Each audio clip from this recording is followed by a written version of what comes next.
Friends, आज हम पढ़ेंगे क्लास 12 का इकोनॉमिक्स का chapter determination of income and employment. देखिए, इनकम का मतलब हिंदी में देखते हैं आय, और एम्प्लॉयमेंट का मतलब रोजगार। तो इस चैप्टर में हम इसके प्रैक्टिकल पार्ट को डिस्कस करेंगे। ध्यान देना, सबसे पहले हम क्या डिस्कस करेंगे, प्रैक्टिकल पार्ट को डिस्कस करने वाले हैं। देखिए, सबसे पहले यहाँ पर कुछ फॉर्मूले, प्रैक्टिकल पार्ट के लिए आपको यहाँ पर सबसे पहले कुछ फॉर्मूले डिस्कस करने पड़ेंगे। जैसे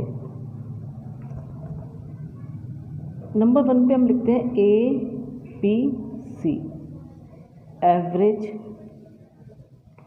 प्रोपेंसिटी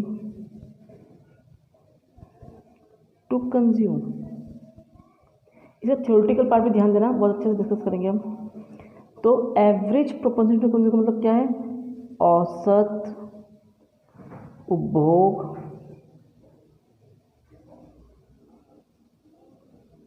प्रवृत्ति, औसत उपभोग प्रवृत्ति। और APC इज इक्वल टू होता है C/Y, C/Y। आपकी C मतलब क्या है, आपका यहाँ पर कंजप्शन, और Y मतलब क्या है, आपका इनकम। देखिए, इनकम मतलब आय, कंजप्शन मतलब उपभोग।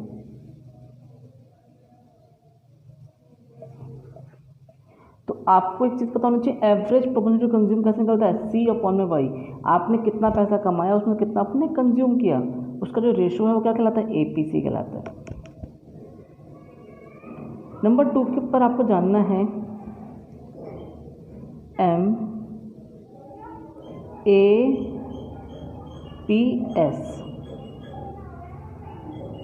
एवरेज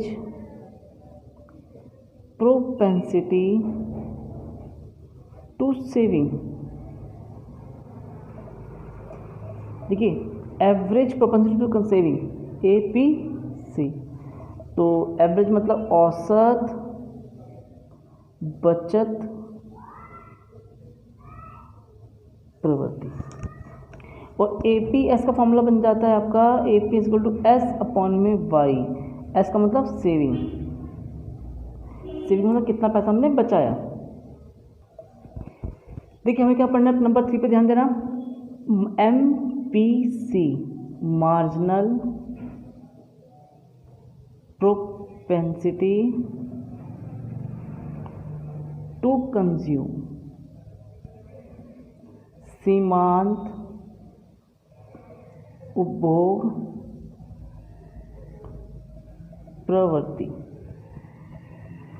सीमांत उपभोग प्रवृत्ति।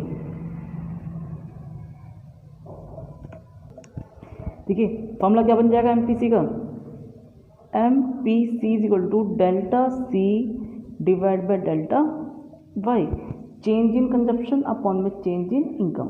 अब इसका हम टेबल बना के भी डिस्कस करेंगे, ध्यान देना। नंबर 4 पे आपको जो डिस्कस करना है,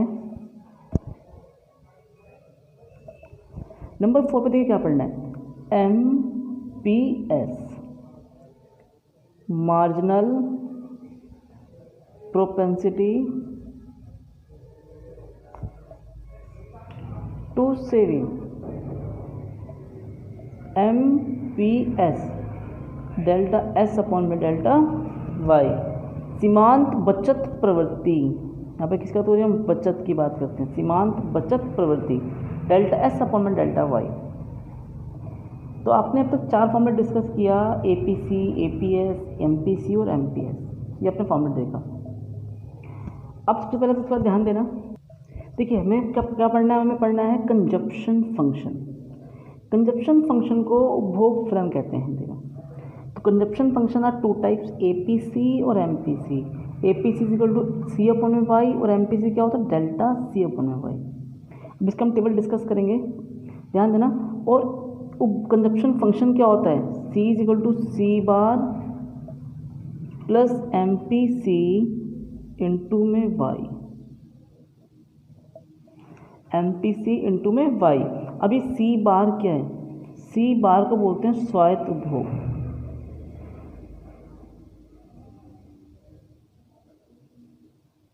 autonomous consumption. C bar autonomous consumption देखिए कि होता क्या है।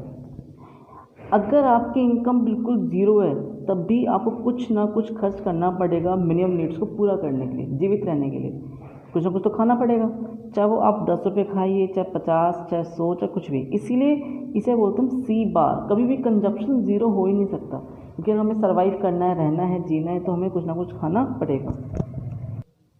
देखिए हम एक एग्जांपल लेते हैं। हमें क्या दे रखा है, वाई मतलब इनकम क्या आपके पास 0, 100, 200, 300। आपकी इनकम राइज होने लगी। एक्सपेंडिचर दिखा, सी मतलब कंजप्शन देखिएगा आप, जब हमारी इनकम बिल्कुल ज़ीरो है, कुछ भी नहीं खर्च कमाते हम, तभी कितना पैसा खर्च करते हैं 50। इनकम हो गई 100, तभी कितना खर्च कर रहे हैं 120। अब हमारी इनकम है 200, खर्च कितना करते हैं हम 180, 20 भी सेव कर लेते हैं। और जब हम कमाते 300 तो कितना खर्च करते हैं 240। सबसे पहले हम एस निकालना जानते हैं। देखिए फॉर्मूला होता क्या है, y = c + s, क्योंकि जितना आप कमाएंगे उसमें कुछ खा लेंगे और कुछ सेव करेंगे। यही तो किया जाएगा, कुछ आपने कंज्यूम किया है और कुछ आपने बचाया है। तो ये हो गया -50 -20। 200 में से 180 गया तो 20 आपने सेव किया, 300 में से 240 जाएगा तो 60 आपने सेव किया। तो आपके पास अब y भी है, c भी है और s भी है। अब आपको निकालना सिखाते हैं हम APC, C/y। देखिए C/y 50/0 तो कुछ नहीं आएगा, इन्फिनिटी। 120/100 तो 1.2 आ जाएगा। देखिए अब आपने क्या लिखा, 180/200, 0 0 जाएगा तो कितना जाएगा 0.2 से काटेंगे, 2 10 जा 20, 2 9 जा 18, 0.9 आ गया। अब यहाँ देखें, ध्यान देना, 60/300 ये हो गया 15, 0.2। तो आपने एक चीज़ नोट किया कि आपने एक चीज़ देखा कि आपका जो APC 1 से ज़्यादा भी है और 1 से लेस देन भी है, बट 0 नहीं हो सकता है, क्योंकि आप कुछ ना कुछ कंज्यूम करेंगे। अब आपको जानना है MPC, डेल्टा C/डेल्टा y। अब देखिए डेल्टा C/डेल्टा y कैसे निकलेगा। डेल्टा C 120 में से 50 माइनस कीजिए, कितना आएगा 70। चेंज इन कंजप्शन, और 100 में से 0 माइनस कीजिए, delta y change in income 100, तो आपका आंसर आ गया 0.7। फिर 180 में से 120 माइनस कीजिए 60, 200 में 100 माइनस करेंगे तो 100 आएगा 0.6। 240 में से 180 माइनस करेंगे तो 60/100, आपका आंसर आ जाएगा 0.6। तो आपने MPC और APC फाइंड करना सीखा है। ध्यान देना, कंजप्शन फंक्शन देखिए क्या बताया था कंजप्शन में पीछे मैंने लिखवाया था, C = सिखाया था C बार प्लस MPCY, ये कंजप्शन फंक्शन होता है। देखिए C बार तो वो है जितना आप मिनिमम खर्च करते हैं। सपोज ध्यान देना, आपको मैं इसी अकॉर्डिंग टेबल अकॉर्डिंग समझाता हूँ, ध्यान समझना। अगर आपकी इनकम 0 से कितना पैसा खर्च करते थे आप पैसा खर्च करते 50 रुपीज़, तो C बार कितना हो गया आपके पास 50 हो गया। C बार कितना आया 50।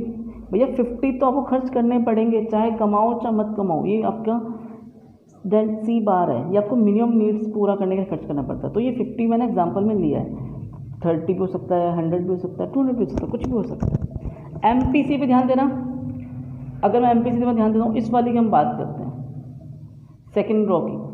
क्या है MPC 0.7 इंटू में, और y कितना आपके पास 100। अगर आप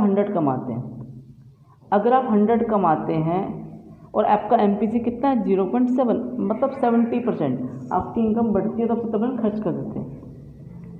50 प्लस मल्टीप्लाई कितना आएगा 70, तो कितना आ जाएगा 120।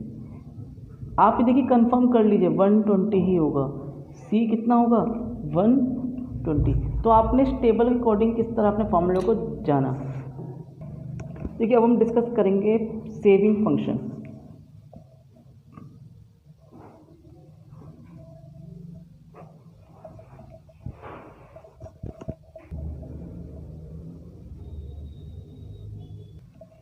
देखिए अब आपको सेविंग फंक्शन सीखना है, minus C bar plus M P S into में वाई। या माइनस सी बार क्यों लगाया था, सबसे पहले ध्यान देना। हमने पीछे टेबल बनाया था, उसमें आपको मैंने क्या बताया था, अगर आपकी इनकम ज़ीरो तो आपके पास कितना खर्च करते थे, आप 50 खर्च करते थे। और सेविंग कैसे होती थी आपकी -50। ये जो माइनस सी बार, ये माइनस में क्यों है, क्योंकि जितना आप जीरो इनकम पर खर्च करते हैं उतनी आपकी सेविंग नेगेटिव में हो जाती है। आपको ध्यान दे सकते हैं यहाँ पर कितना आ गया -50 आ चुका है, यही रीज़न है। और प्लस एम पी एस मतलब क्या होता है, delta S upon delta Y. जितना आपकी इनकम इंक्रीज हो रही है उसमें से कितना पैसा आप बचाते हैं, अभी हम डिस्कस करेंगे। फिर अगला कॉलम मैंने क्या लिखा था यहाँ पर 100, फिर 200। यहाँ हमने क्या लिखा था 80, और यहाँ पे हमने क्या लिखा था 180। हम एग्जांपल में 80 लिखते हैं, यहाँ पे 160 कर देते हैं। हाँ अब देखिए, अब हमने एस निकालते हैं, 100 माइनस 80 20, 200 माइनस 60 160, तो 40 आपने सेव किया।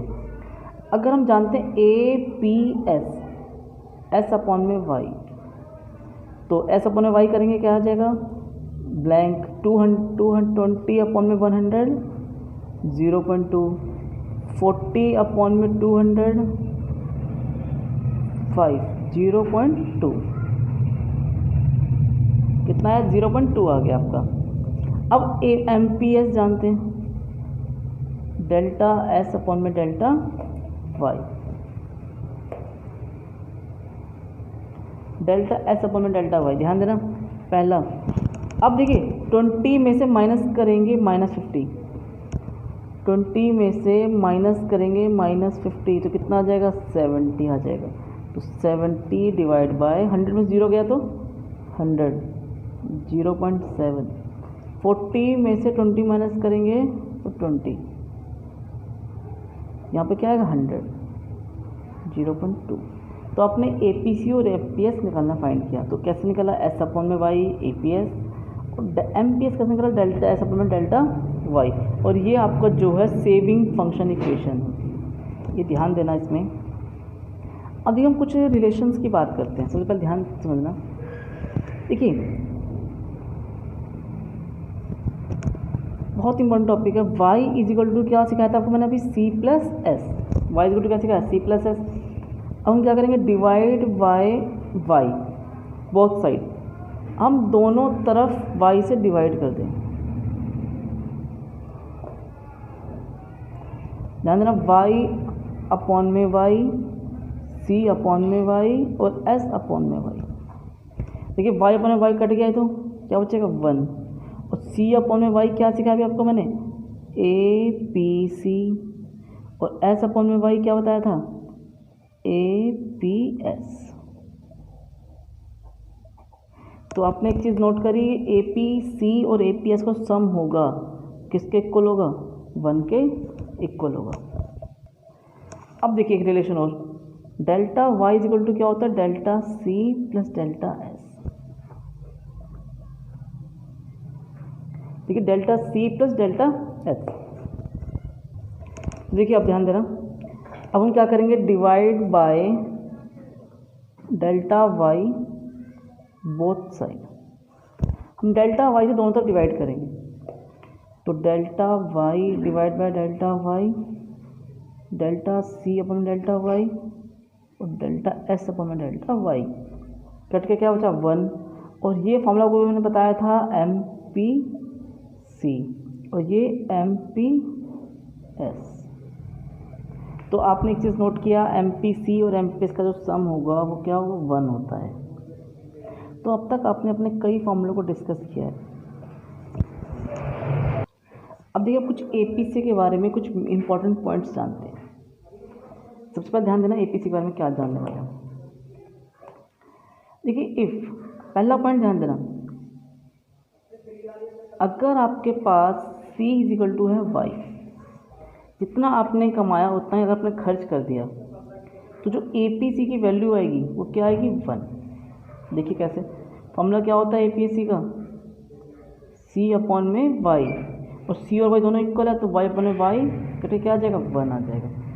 तो अगर C y के इक्वल है तो आंसर क्या आएगा 1 आता है।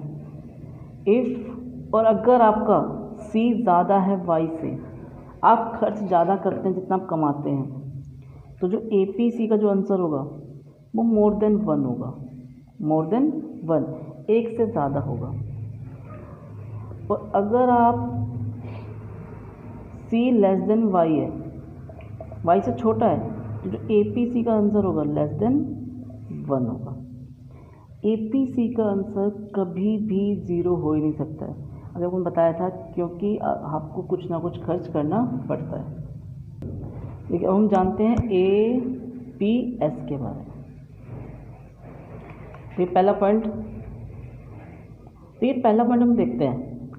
अगर आपका जो सेविंग, आपने क्या देखा था पहले पॉइंट में, जो आपका C था अगर y के इक्वल था तो S कैसा हो जाएगा 0, जितना कमाया उतना आपने खर्च कर दिया तो S तो 0 हो गया।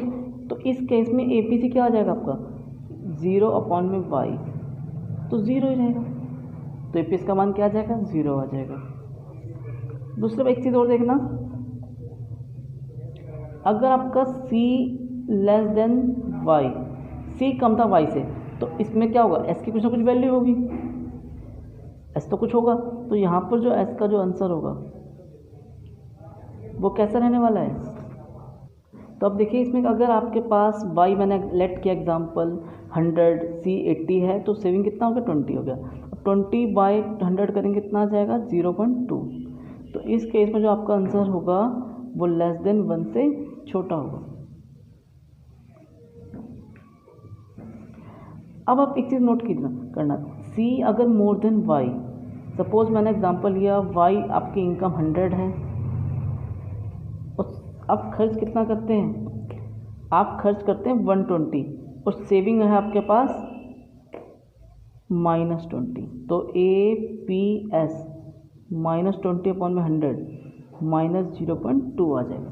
तो आपने एक चीज़ नोट किया कि APS का आंसर लेस देन 0 भी हो सकता है, लेस देन 0 भी हो सकता है, 0 से कम भी हो सकता है, और 1 से भी कम। आपने देख लिया 1 से कम भी था यहाँ पर हमारा। तो अब एक चीज़ हम नोट करते हैं, क्या हम चेक करें क्या हमारा APC का आंसर 1 से ज़्यादा हो सकता है, हम ये नहीं चेक करते हैं। देखिए चौथे में बताते हैं, आपका अगर इनकम मैंने लिया 100 और सेविंग हम मान लेते हैं, चलो अब अगर हम छोटी सी बात एग्जाम्पल लेते हैं, कंडीशन जाते हैं 0 ले लेते हैं, और S कितना हो ले लेते हैं हम 100 आ गया। तो APS 100 अपॉन में 100, ये क्या आ गया 1। क्या ये पॉसिबल है, ये पॉसिबल नहीं है। क्यों पॉसिबल नहीं है, क्योंकि आपका कंजप्शन कभी भी 0 नहीं हो सकता, it is not possible, not possible.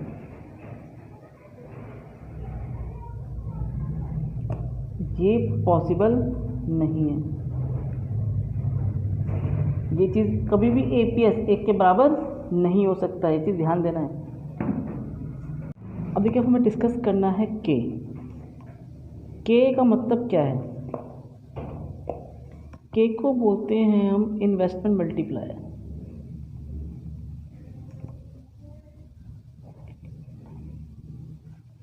निवेश गुणक।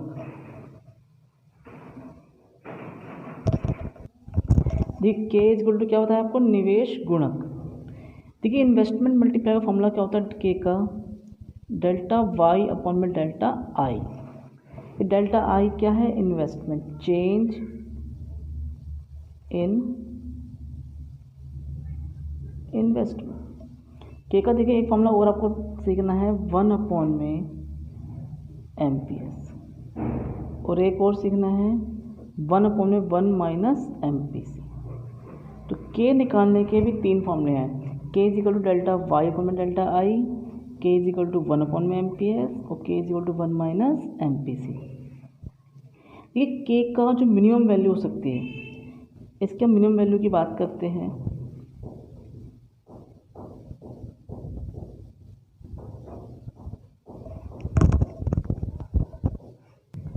देखिए मिनिमम वैल्यू को बोलते हैं न्यूनतम मान। के का जो न्यूनतम मान होता है वो होता है 1, और एक होता है मैक्सिमम।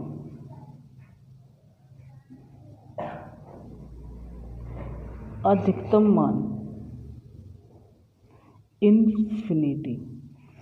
क्या होता है? इन्फिनिटी, अनंत।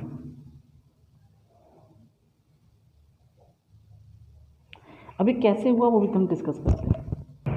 ठीक है, अगर हम के की वैल्यू निकालते हैं, 1 अपन हमने क्या सीखा था? 1/1 माइनस एम पी सी,